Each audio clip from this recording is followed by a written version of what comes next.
اعوذ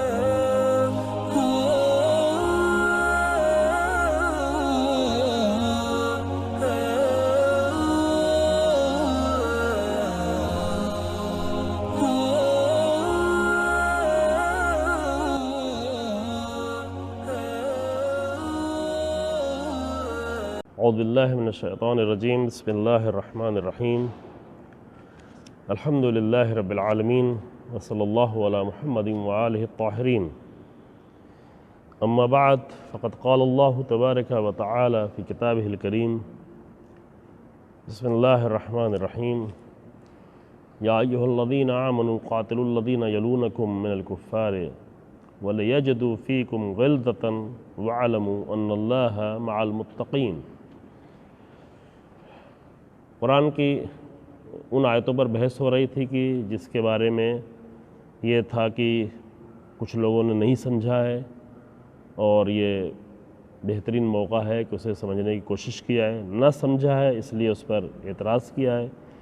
البتہ بعض لوگوں نے شرارت میں یہ کام کیا ہے تو ان سے نہیں لینا دینا ہے، لیکن جو لوگ سمجھنا چاہتے ہیں ان کے لیے گفتگو ہے، چاہے وہ مسلمان ہو چاہے غیر مسلمان۔ یہ آیت قرآن کی سورہ توبہ کی 123 نمبر آیت ہے۔ سورہ توبہ کی تقریباً سبھی آیتیں پڑھی جا چکی ہیں، سورہ بقرہ کی، سورہ نساء کی اور بعض دیگر سوروں کی بھی آیتیں پیش کی جا چکی ہیں۔ اب اس کے بعد جو آیتیں بچتی ہیں وہ آیتیں دو حصوں میں تقسیم ہوتی ہیں۔ ایک حصہ آیتوں کا وہ ہے کہ جس میں شدت کی بات کی گئی ہے کہ مومنین جو ہے وہ شدت کے ساتھ مقابلہ کریں، یعنی اپنے آپ کو مضبوط کریں، اپنے آپ کو قوی کریں۔ یہ آیت جو ہے سورہ بقرہ کی آیت، اس کے بعد والی آیت طرف اشارہ ہوا تھا، یہ سورہ بقرہ کی 123 نمبر آیت ہے، اور بالکل اس سے ملتی جلتی آیت جو ہے وہ سورہ تحریم کی آیت نمبر 9 ہے۔ اب ظاہر ہے کہ سورہ بقرہ اور سورہ تحریم کے درمیان میں فاصلہ بہت زیادہ ہے، بیچ میں اور بھی کئی آیتیں ہیں، معاف کیجیے، سورہ توبہ اور سورہ تحریم کے درمیان میں، لیکن چونکہ یہ ایک دوسرے سے ملتی جلتی آیتیں ہیں اور ایک دوسرے کے سمجھنے میں مددگار ہیں، اس لیے ان دو آیتوں کو ساتھ میں پڑھتے ہیں۔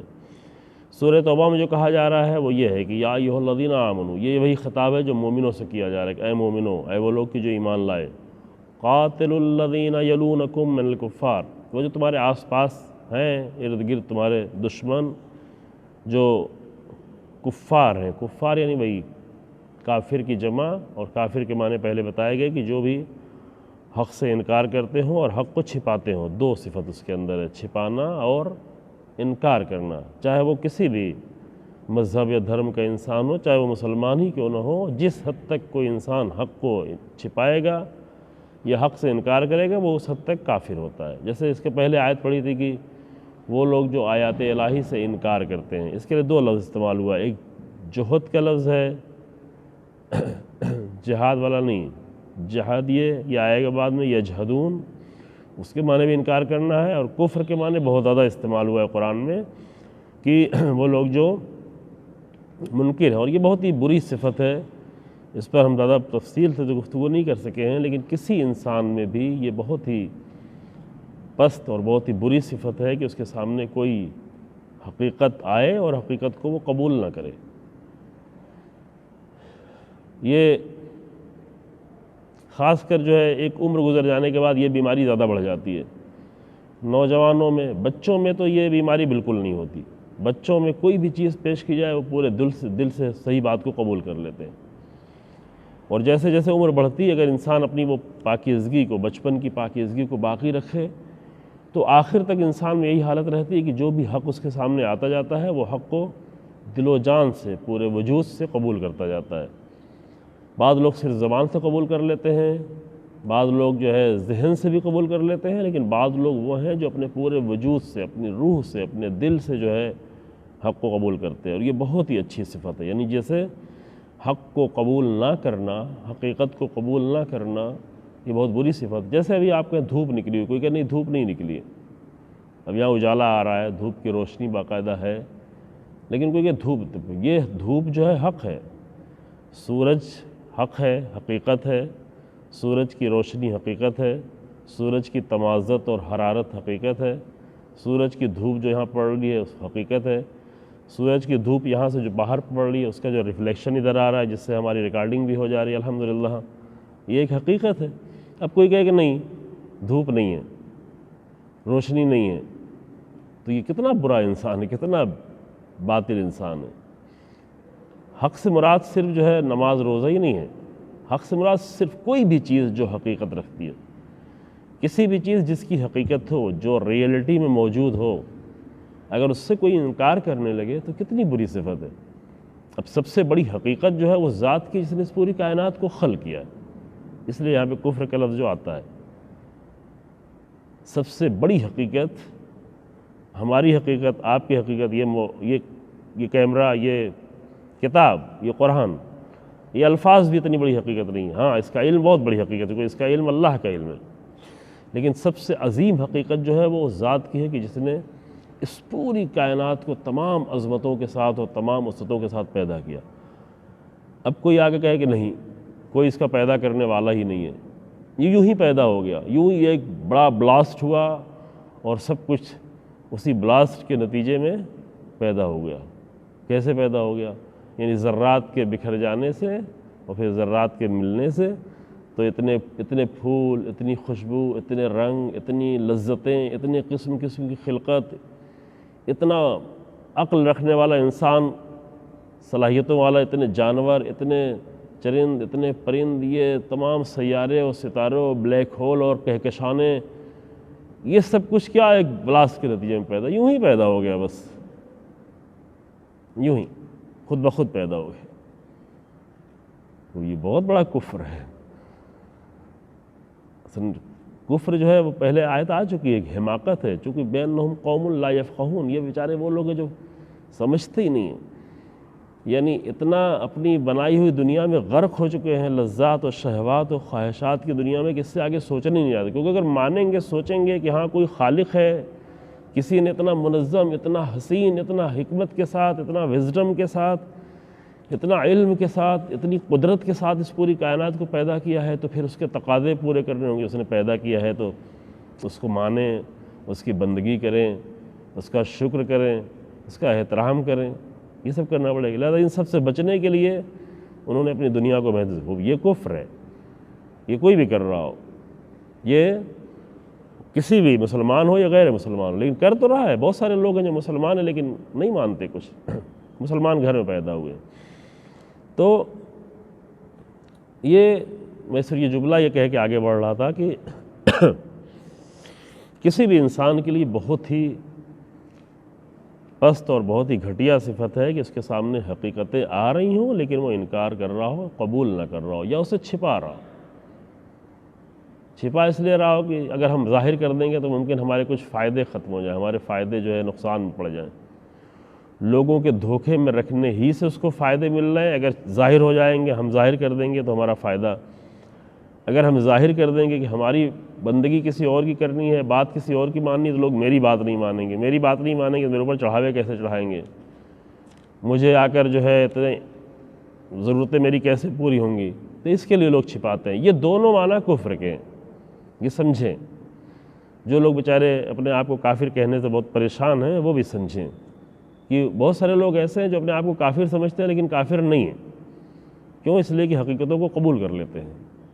یعنی واقعاً یہ بہت سارے لوگ ہیں، مسلمانوں ان کو کافر کہہ رکھا ہے لیکن وہ کافر نہیں، جو ان کے سامنے جو بھی حقیقت پیش کی جاتی ہے وہ کھلے دل سے اسے قبول کرتے ہیں۔ بہت سارے لوگوں کو میں نے خود دیکھا ہے ایسے، یعنی دل ان کے صاف ہے، فطرت ان کی زندہ ہے، جب بھی کوئی حقیقت پیش کی جائے کہتے ہیں ہاں یہ بات صحیح۔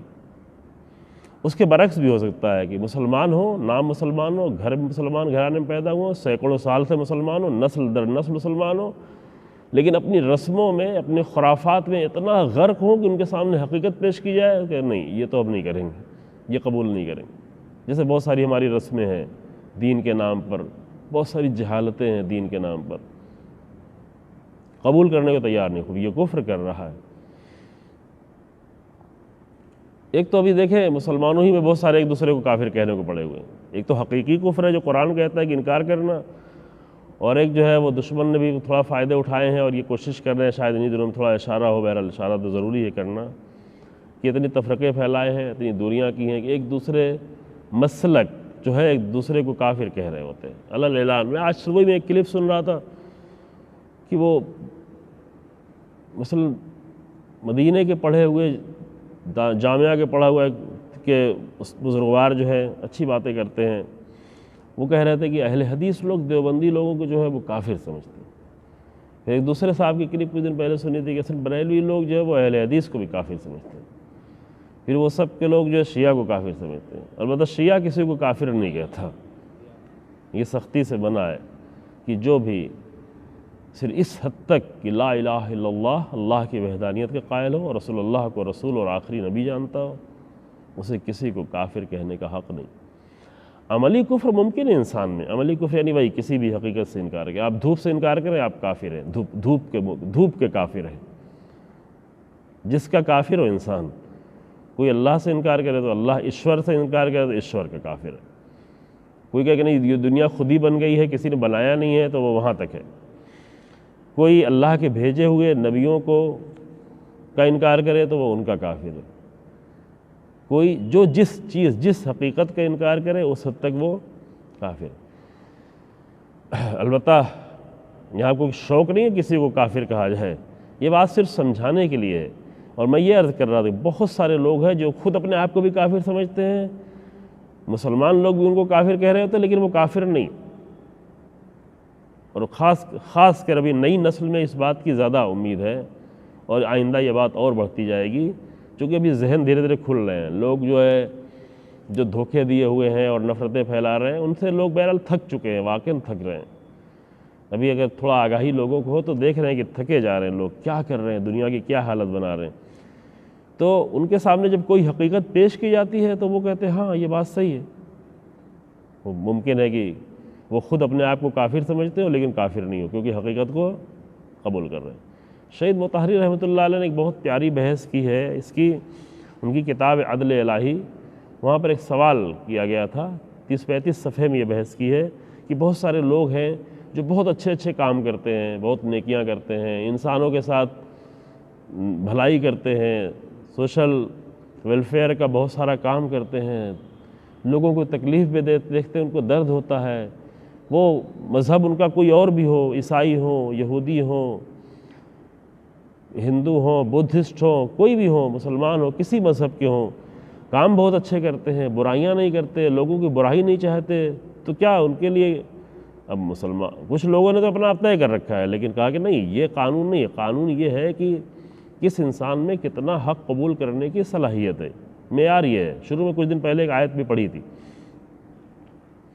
کہ یوم لا ینفع مال ولا بنون، نہ مال فائدہ پہنچائے گا نہ اولاد فائدہ پہنچائے گی، الا من اتى اللہ بقلب سلیم، سوائے ایک چیز فائدہ پہنچائے، کون انسان کتنا زیادہ قلب سلیم کے ساتھ آیا ہے، وہ قلب جو سالم ہے، جو حق کے سامنے تسلیم ہو جاتا ہے، جو حق کے سامنے بالکل اپنے آپ کو سرنڈر کر دیتا ہے، سبمیشن کی حالت پیدا ہوتی ہے، اصل چیز یہ ہوگی۔ اور دوسری آیت وہ بھی ہے کہ والوزن یومئذ الحق، قرآن قیامت کے دن جو ہوگا وہ معیار جو صرف حق ہوگا۔ تو دو ہی چیز قیامت کے دن دیکھی جائے گی، حق اور حق کے سامنے تسلیم لوگ، یعنی حق اور حق کے سامنے سبمیشن، اور اس کے مقابل میں اس کے سامنے کفر، یہ کون کتنا حق کے سامنے سبمیشن کرتا رہا، کتنا تسلیم رہا، اور کتنا انسان کفر کرتا رہا۔ شہید مطہری نے اسی بحث میں کہا کہ بہت سارے لوگ ہیں جو فطری طور پر مسلمان ہیں، فطری مسلمان، ایک ہوتا ہے کہ نسلی مسلمان، کہ مسلمان گھر میں پیدا ہوئے مسلمان ہیں، لیکن بہت سارے لوگ ہیں جو فطری مسلمان ہیں، مسلمان گھر میں پیدا نہیں ہوئے، خود کو مسلمان بھی نہیں کہتے، لیکن فطرت کے طور پہ مسلمان ہیں، یعنی جو بھی ان کے سامنے حق آتا ہے وہ تسلیم ہو جاتے ہیں۔ اب یہ بحث ضرورت ہے، جانے لوگ، اور اس لیے بھی جانے تاکہ اپنے آپ کو آمادہ کریں تسلیم ہونے کے لیے، سبمیشن کے لیے اپنے آپ کو آمادہ کریں۔ تو انہوں نے فرمایا کہ بہت سارے لوگ جو ہے فطری طور پر مسلمان ہیں، ظاہری طور پہ وہ پسند بھی نہیں کرتے اپنے آپ کو. بہت سارے لوگ مسلمان ہم جیسے مسلمانوں کو دیکھ کے پسند نہیں کرتے مسلمان کہنا اپنے آپ کو. یعنی ہمارے طریقے، ہمارے رویے، ہمارا کام، ہمارا انداز اتنا برا ہے کہ لوگ کہتے ہیں کہ نہیں، اگر مسلمان یہی ہے تو ایسا اسلام نہیں چاہیے. اگر شیعہ ہونا مثلا یہی ہے، یہی سب جہالتیں جو بعض لوگ کر رہے ہوتے ہیں دین کے نام پہ، عزاداری کے نام پہ، اگر یہی ہے شیعہ ہونا تو نہیں، یہ شیعت ہمیں نہیں چاہیے. لیکن وہ شیعت جو امیر المومنین کی ہے، وہ شیعت جو اہل بیت کی ہے، امام حسین علیہ السلام کی ہے، وہ شیعت جو حبیب بن مظاہر تھے، جو مالک اشتر تھے، وہ شیعہ وہ بہت ہی عظیم ہے. ایک بزرگوار ہیں ایران میں، ہم لوگوں کو ملتے ہیں، استاد ہیں، وہ تیونسیا کے رہنے والے ہیں، افریقہ میں تیونسیا جو ملک ہیں وہاں کے ہیں. بہت کتابیں انہوں نے لکھی ہے، مشہور کچھ کتابیں ہیں. مثلا ثم اهتدیت ان کی کتاب، پہلی کتاب کہ پھر میں ہدایت پا گیا، انگلش میں بھی ہے، دین آئی واز گائیڈڈ. یہ کتاب اور کئی زبانوں میں چھپ چکی. ان کی اور بہت ساری کتابیں، کونوا مع الصادقین، سچوں کے ساتھ ہو جاؤ، اچھی کتاب ہے.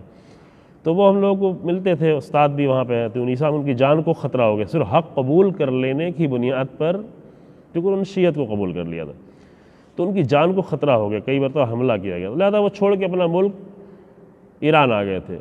تو ایران میں طالب علموں کو دیکھ کر، دیکھیں عام لوگ نہیں، ہندوستان کی شیعت نہیں، ایران میں بھی حتی طالب علم کو دیکھ کر وہ کہتے تھے اچھا ہوا کہ ہماری ملاقات آپ لوگوں سے نہیں ہوئی پہلے.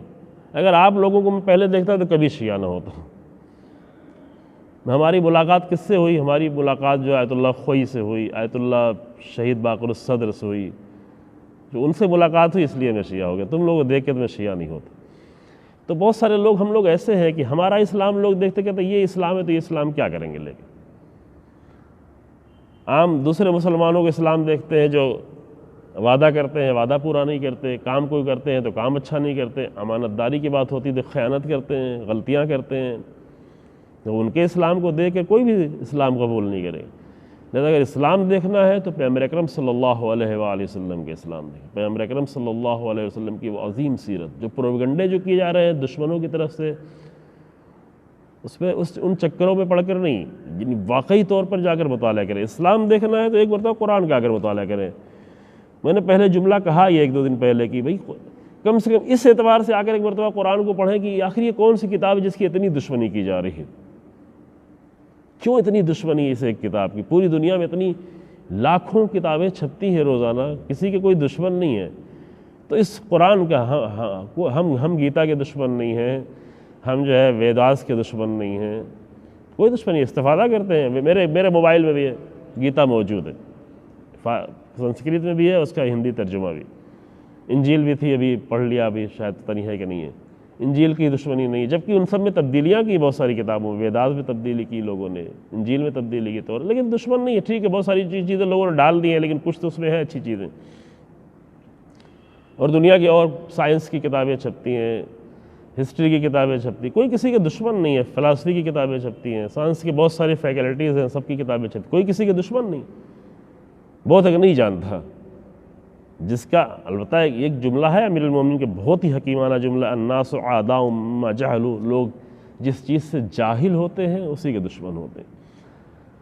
چونکہ ان سب سے جاہل بھی نہیں ہے، پتہ ہی نہیں ہے کیا ہے، اس لیے دشمن نہیں. لیکن اس قرآن کے سے جاہل ہے کچھ لوگ ہو، اس لیے دشمن. حقیقی رسول اللہ کی سیرت سے جاہل ہیں، غلط سیرتیں پیش کی گئی، اس لیے دشمن ہو رہے ہوتے. اگر صحیح سیرت ان کے سامنے آئے، خود مطالعہ کریں. تو ہم تو نہیں بتا پا رہے ہیں، ہمارے اندر کمیاں ہیں. ہم نے بتایا کہ ہم تو قرآن کی آیتوں کو نہیں بتا پا رہے ہیں. وہ آیتیں قرآن کی جو پورے انسانوں کو خطاب کر رہی ہیں، تم سب ایک مرد ایک عورت سے پیدا ہو، وہ بھی نہیں بتا پا رہے ہیں. تمہارے اندر کوئی فرق نہیں ہے، تم میں جس کے اندر ویلیوز زیادہ ہیں وہ اچھا ہے، جس کے اندر نہیں ہے وہ اچھا نہیں ہے اللہ کے نزدیک. ہم تو اس حد تک نہیں بتا پا رہے ہیں. تو لوگ خود ہی آئیں، آ کر کم سے کم اس اعتبار سے آ کر دیکھیں کہ یہ کتاب، اس کے اتنے سارے دشمن کیوں ہیں. تو لاؤ اس کتاب کو پڑھتے ہیں. آخر کیوں پٹیشن داخل کیا گیا؟ کیوں اس کے لیے بیٹھ کر سال ہر سال تیاری کر کے پھر ایک ایسے خیانت کار اور دین فروش انسان کو ڈھونڈا گیا کہ اس کے ذریعے سے ہم یہ پٹیشن داخل کروا سکتے ہیں، اور داخل کروایا گیا. پیچھے بہت ساری دشمنی ہے. تو اتنے دشمن کیوں ہیں؟ کیوں قرآن کو جلایا گیا؟ کیوں مختلف ملکوں میں قرآن کے خلاف اتنا کیا گیا؟ کیوں رسول اللہ کے خلاف اتنا؟ تو آ کے ایک مرتبہ اس انسان کے بارے میں پڑھے کہ وہ انسان کون تھا. اس انسان نے فتح مکہ حاصل کرنے کے بعد کیا کیا؟ وہ انسان میدان جنگ میں کیا کرتا تھا دشمنوں کے ساتھ؟ جنگ کرتے تھے؟ ہاں ضرور جنگ کرتے تھے، کیونکہ وہ لوگ نقصان پہنچانے آتے تھے۔ کل عرض کیا گیا کہ وہ لوگ جو آتے تھے جو پورے معاشرے کے لیے ایک کینسر کے ٹیومر جیسے ہیں، ان کے ساتھ جنگ کرتے تھے، سختی سے بے رحمی کے ساتھ ان کو مارتے تھے، لیکن پھر دوسروں کے ساتھ کس طرح رحم دلی سے پیش آتے تھے۔ وَمَا أَرْسَلْنَاكَ إِلَّا رَحْمَةً لِلْعَالَمِينَ، اے حبیب میں نے تم کو عالمین کے لیے رحمت بنا کے بھیجا، صرف مسلمانوں کے لیے نہیں، صرف مکے والوں کے لیے نہیں، صرف مدینے والوں کے لیے نہیں، بلکہ پورے عالمین کے لیے میں نے آپ کو رحمت بنا کے بھیجا۔ تو اس لحاظ سے بہرحال زمانہ ایسا آ رہا ہے اور آئے گا، اس کے سوا کوئی چارہ نہیں ہے۔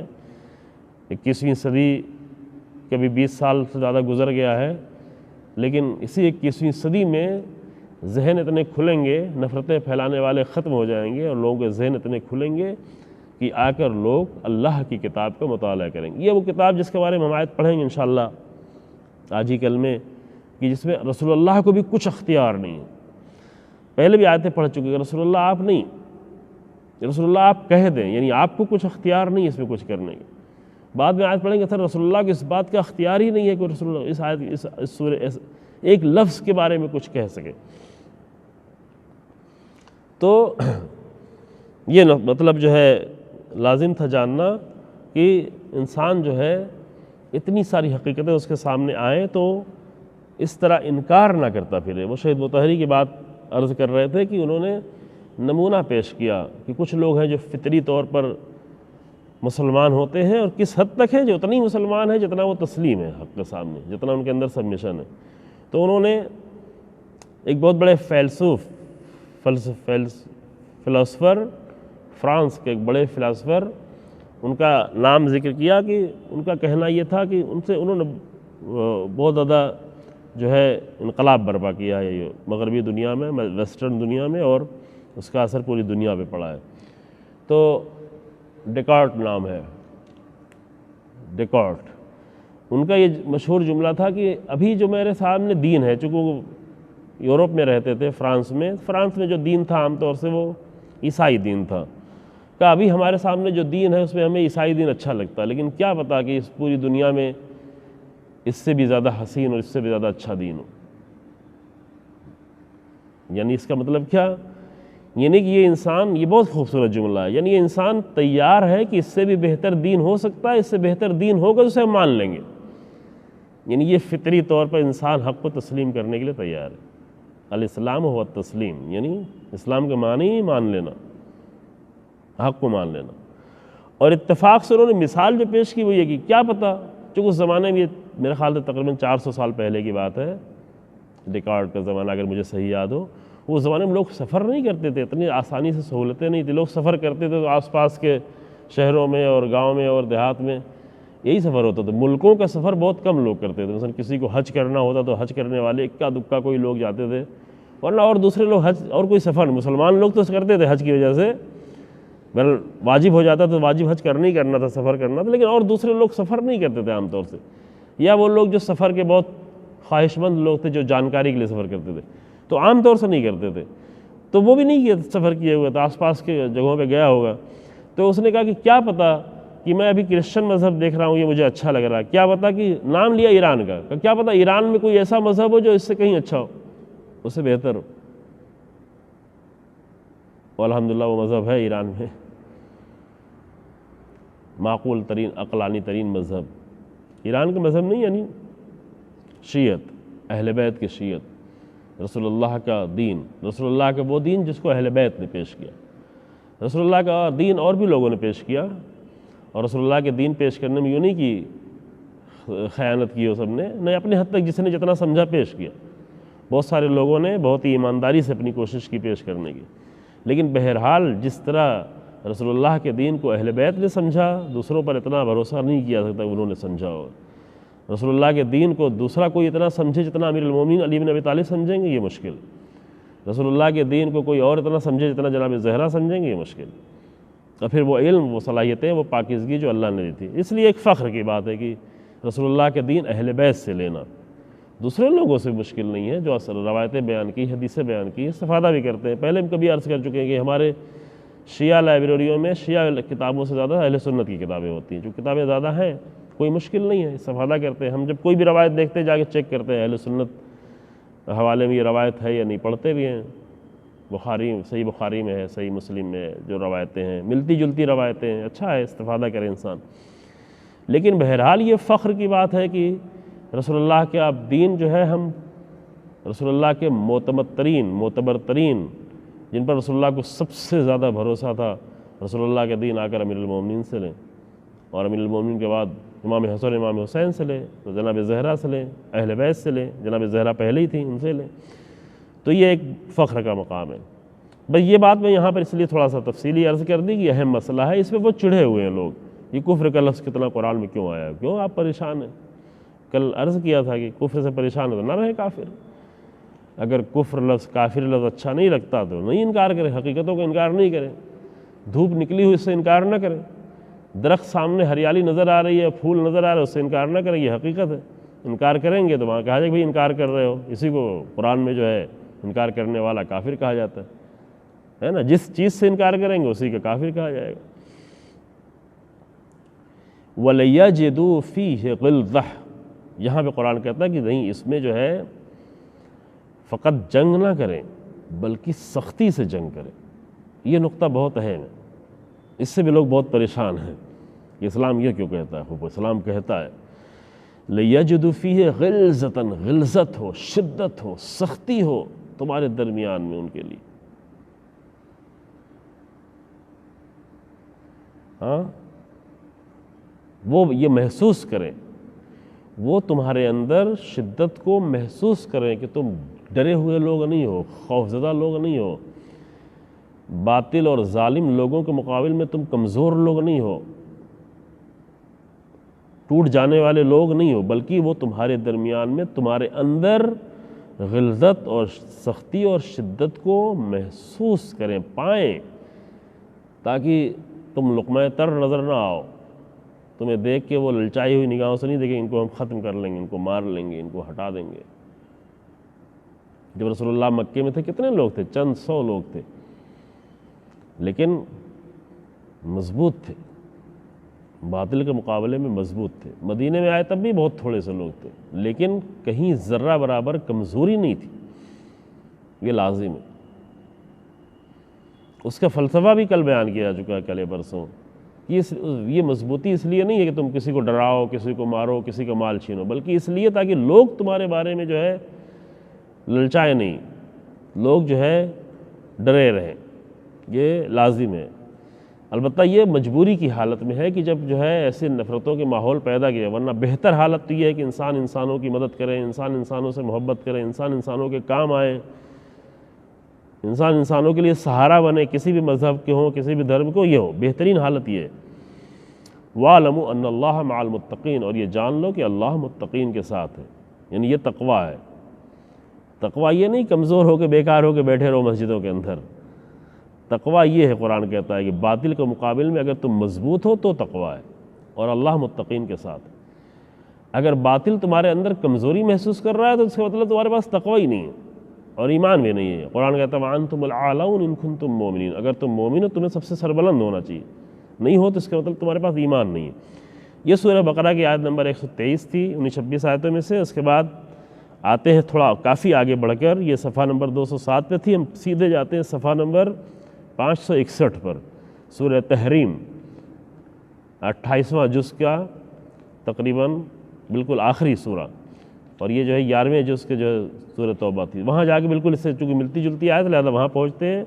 یہ بھی 26 آیتوں میں سے یا ایھا النبی، یہاں خطاب کیا ہے؟ رسول اللہ کو، اے رسول اللہ، اے میرے نبی، یا ایھا النبی۔ اس کے پہلے والی آیت میں مسلمانوں کو خطاب ہے، یا ایھا الذین آمنوا، اے مسلمانوں، توبوا الی اللہ توبۃ نصوحا، اللہ کی طرف پلٹو، اللہ کی طرف پلٹو، توبوا الی اللہ توبۃ نصوحا عسیٰ ربکم ان یکفر عنکم۔ یہ آیت کا اس میں چھوٹا حصہ اس لیے پڑھ رہا ہوں، یہاں پہ کافر کے معنی جانیں۔ عسیٰ ربکم ان یکفر عنکم سیئاتکم، اگر تم توبہ کر لو گے، مسلمانوں مومنوں تم توبہ کر لو گے تو ان قریب اللہ تم سے تمہاری برائیوں کو دور کر دے گا۔ یہاں کفر کے معنی کیا ہوئے ہیں؟ یعنی وہ برائیاں جو تمہاری طرف آ رہی ہوں گی، آ چکی ہوں گی، اسے نکال دے گا، باہر کر دے گا، چھپا دے گا۔ تمہاری برائیاں اللہ کیا کرے گا؟ چھپا دے گا۔ اب کہیں یہ کافر یہ بھی ہوا، اللہ یہ کفر کرے گا، کیا اللہ جو ہے تمہاری برائیوں کو عصا، آیت کو سنیں غور سے، یا ایھا الذین آمنوا توبوا الی اللہ توبۃ نصوحا، اے مومنو اللہ کی بارگاہ میں توبہ کرو۔ ماہ رمضان بہترین توبہ، جب لوگ بھٹک جاتے ہیں ادھر ادھر، آئیں اللہ کی بارگاہ میں، توبۃ نصوحا، اچھا توبہ، بہترین توبہ۔ عسیٰ ربکم ان یکفر عنکم سیئاتکم، ان قریب اللہ تمہاری برائیوں کو چھپا دے گا۔ اللہ ستار العیوب ہے، اللہ برائیوں کو چھپانے والا ہے۔ تو یہاں بھی کفر کے معنی استعمال ہو، کفر یعنی چھپا دینا، برائیوں کو چھپا دینا۔ کچھ لوگ ہیں اچھائیوں کو چھپاتے ہیں، اچھائیوں کو چھپانے والے کافر اور ہیں، چاہے ممبر پہ آگے بیٹھ کے چھپا رہے ہوں، اچھائیاں ہیں اس کو بول۔ اللہ جو ہے وہ کیا کرے گا، برائیوں کو چھپاتا ہے۔ تو یہ کفر بہت اچھا ہے کہ نہیں؟ قرآن میں 2 جگہ کہا گیا ہے کہ کوئی مسلمان ہو ہی نہیں سکتا جب تک کہ وہ کافر نہ ہو۔ اب پریشان ہو لوگ، یہ کیا بات ہوئی؟ کافر کے لفظ سے بہت زیادہ حساسیت ہے نا۔ سورہ بقرہ مثلا، سورہ بقرہ کی وہ آیت سبھی کو معلوم ہے، جو سورہ بقرہ میں آیت الکرسی کے ذیل میں آیت ہے، پڑھتے ہیں نا، وَمَن يَكْفُرْ بِالطَّاغُوتِ وَمَن يُؤْمِن بِاللَّهِ وَيَكْفُرْ بِالطَّاغُوتِ، لازم کیا؟ فَقَدِ اسْتَمْسَكَ بِالْعُرْوَةِ الْوُثْقَىٰ لَا انفصام لَهَا، جو اللہ پر ایمان لائے اور طاغوت سے کفر کرے، کافر ہو، یعنی اللہ پر ایمان لائے اور ظالم طاقتوں اور برائیوں سے کیا کرے، انکار کرے، کافر ہو، وہی اللہ کی مضبوط رسی کو پکڑ سکتا ہے۔ یعنی اللہ کی مضبوط رسی پکڑنے کے لیے لازم ہے کہ وہ کافر بھی ہو، لیکن کس سے کافر ہو؟ طاغوت سے، ظالم طاقتوں سے، ظالم حاکموں سے، ان کا انکار کرے، ان کے مقابل میں کھڑا ہو۔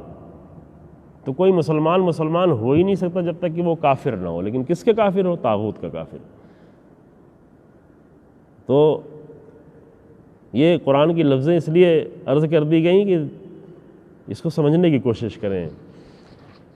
ہاں اگر کوئی آ کر انکار کرتا ہی ہے صحیح چیزوں سے تو کرے انکار، اگر کوئی اللہ کے دشمن بن کے آنا چاہتا ہے تو ظاہر ہے پھر اس کا، ابھی اس کے بعد والی آیتیں آئیں گی دوسرے پروگرام میں، کہ جہاں پر جو ہے یہ بیان کیا گیا ہے کہ عذاب کتنا ہے، اس سے لوگ بہت پریشان ہیں کہ عذاب ہوگا، جہنم میں عذاب ہوگا نا، کیوں ہوگا؟ اس کی وجہ جو ہے اسی پروگرام میں انشاءاللہ بیان کی جائے گی۔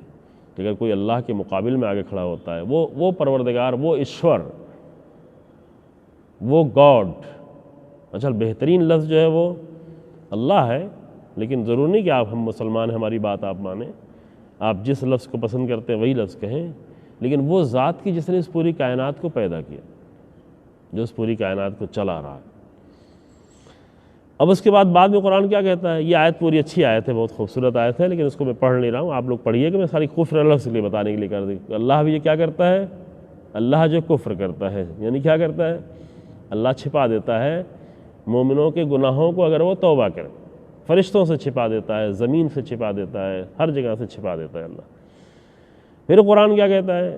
یہ والی آیت اس کے ذیل میں پڑھ رہے تھے، سورہ توبہ کی آیت، اسی جیسی آیت یہ ہے کہ یا ایھا النبی، اے نبی، جاہد الکفار والمنافقین، انکار کرنے والوں سے اور منافقین سے آپ لڑو، آپ لڑیں، جہاد کریں، کس سے؟ کفار سے اور منافقین سے، یہاں دونوں، منافقین جو مسلمان ہیں، منافقین جو مسلمانوں میں آگے شامل تھے، ان سے بھی آپ جہاد کریں، اور وہ کفار جو انکار کرتے ہیں حقیقتوں کا، ان سے بھی آپ جہاد کریں۔ وَغْلُظْ عَلَيْهِمْ، اور دیکھیں صرف جہاد نہیں کریں، پوری سختی سے، پوری مضبوطی سے، شدت کے ساتھ۔ یہ میں جان کے پڑھ رہا ہوں، یہ دونوں آیتیں ایک ساتھ، وہاں بھی لفظ استعمال ہوا تھا وَلِيَجِدُوا فِيكُمْ غِلْظَةً، چاہیے کہ تمہارے درمیان میں، تمہارے اندر سختی کو محسوس کرے، ڈرا ہوا نہ دیکھیں۔ یہاں بھی قرآن کیا کہتا ہے؟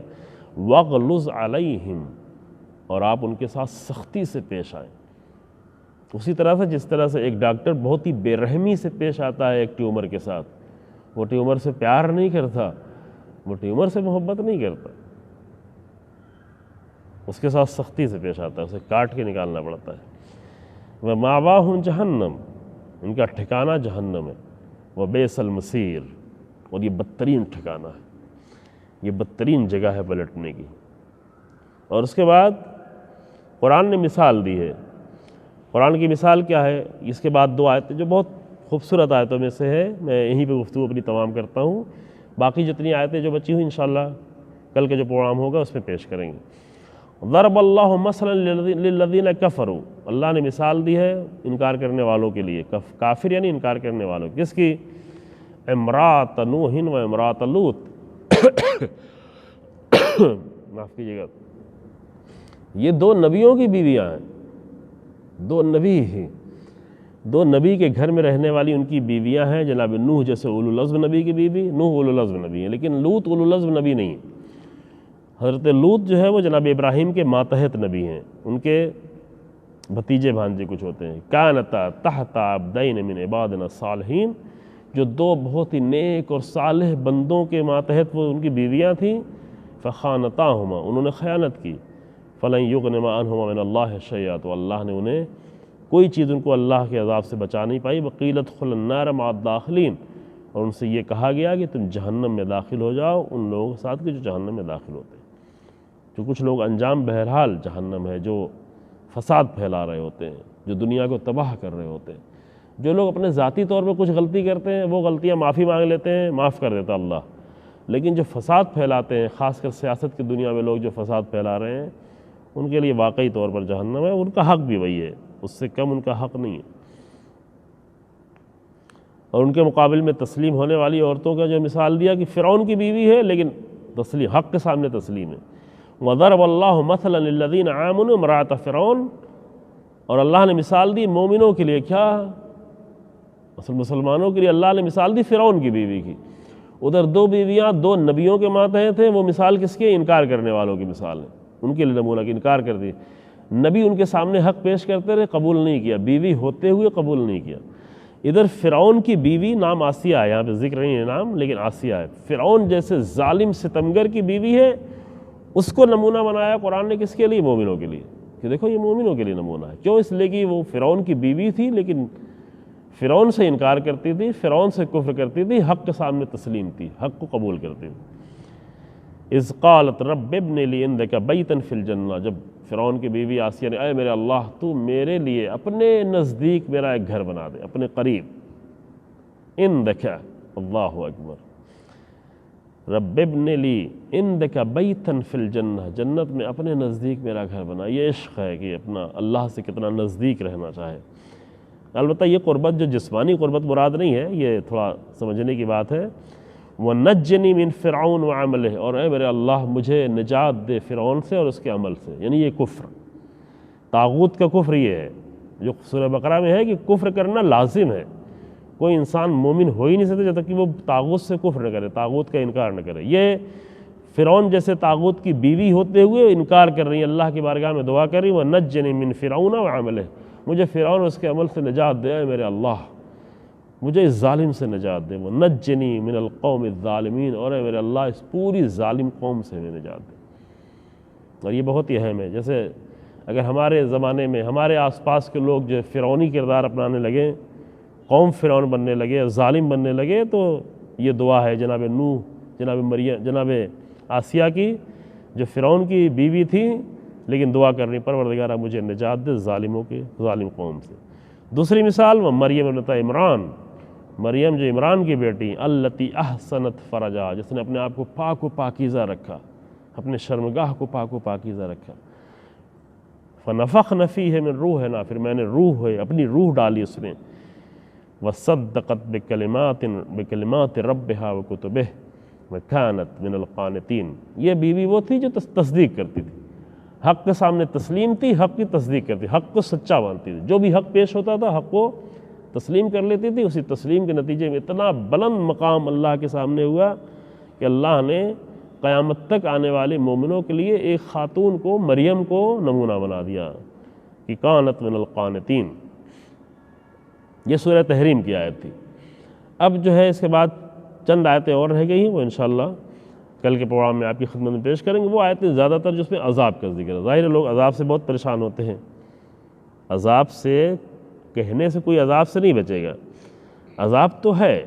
دیکھیں ایک ملک میں بھی عذاب ہوتا ہے، یعنی کوئی انسان کرائم کرتا ہے تو اس کو سزا دی جاتی ہے، جیلوں میں رکھا جاتا ہے، سختیاں کی جاتی ہیں، جان بھی کبھی کبھی لینی پڑتی ہے۔ اگر انسان کرائم کرے گا تو اس کو سزا ملے گی۔ ایسے ہی جو ہے پوری اس دنیا کے کرائم کی سزا ہے، عذاب ہے، جس طرح کا جرم ہوگا اتنی بڑی سزا ہے۔ ایک انسان کو قتل کر دیتا ہے، اس کو اتنی بڑی سزا ملے گی، اس کو مار دیا جائے گا، جیل میں ڈال دیا جائے گا۔